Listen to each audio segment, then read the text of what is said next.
السلام عليكم، مساكم الله بالخير. كثير سؤال يتكرر في السوشيال ميديا ويتكرر من المراجعين في العيادة، اللي هو إجراء عملية جراحية لشد ورفع الحاجب. للأسف أغلب اللي يسألون أو يطلبون هالشيء أعمارهم تكون صغيرة، وهم في الواقع ما يحتاجون للإجراء الجراحي المعقد اللي نتائجه ما هي مضمونة على المدى البعيد، وكمان يكون في سكار ويكون في ندبات. دائما الحلول الجراحية هذه نأجلها للأشخاص اللي فعلا عندهم هبوط في الحاجب أو عندهم ترهل، وهم أشخاص أعمارهم بالعادة تكون فوق 40 سنة، أو يكون عندهم أسباب صحية ثانية كشلل العصب السابع.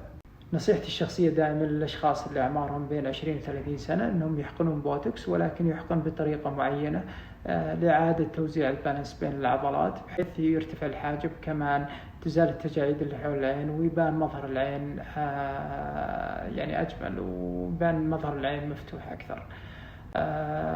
الأشخاص دائما اللي بين 30 وال 40 في الغالب راح يحتاجون تقنية أخرى مساعدة، اللي هي جهاز الألثيرا. وجهاز الألثيرا يستخدمون زملائنا أطباء الجلد، ونتائجه جدا مرضية، ولكن لازم يستخدم في المريض المناسب، والنتائج تأخذ وقت عشان تبان، بالعادة مو قبل 6 شهور عشان تبدأ تشوف التحسن. بالتوفيق.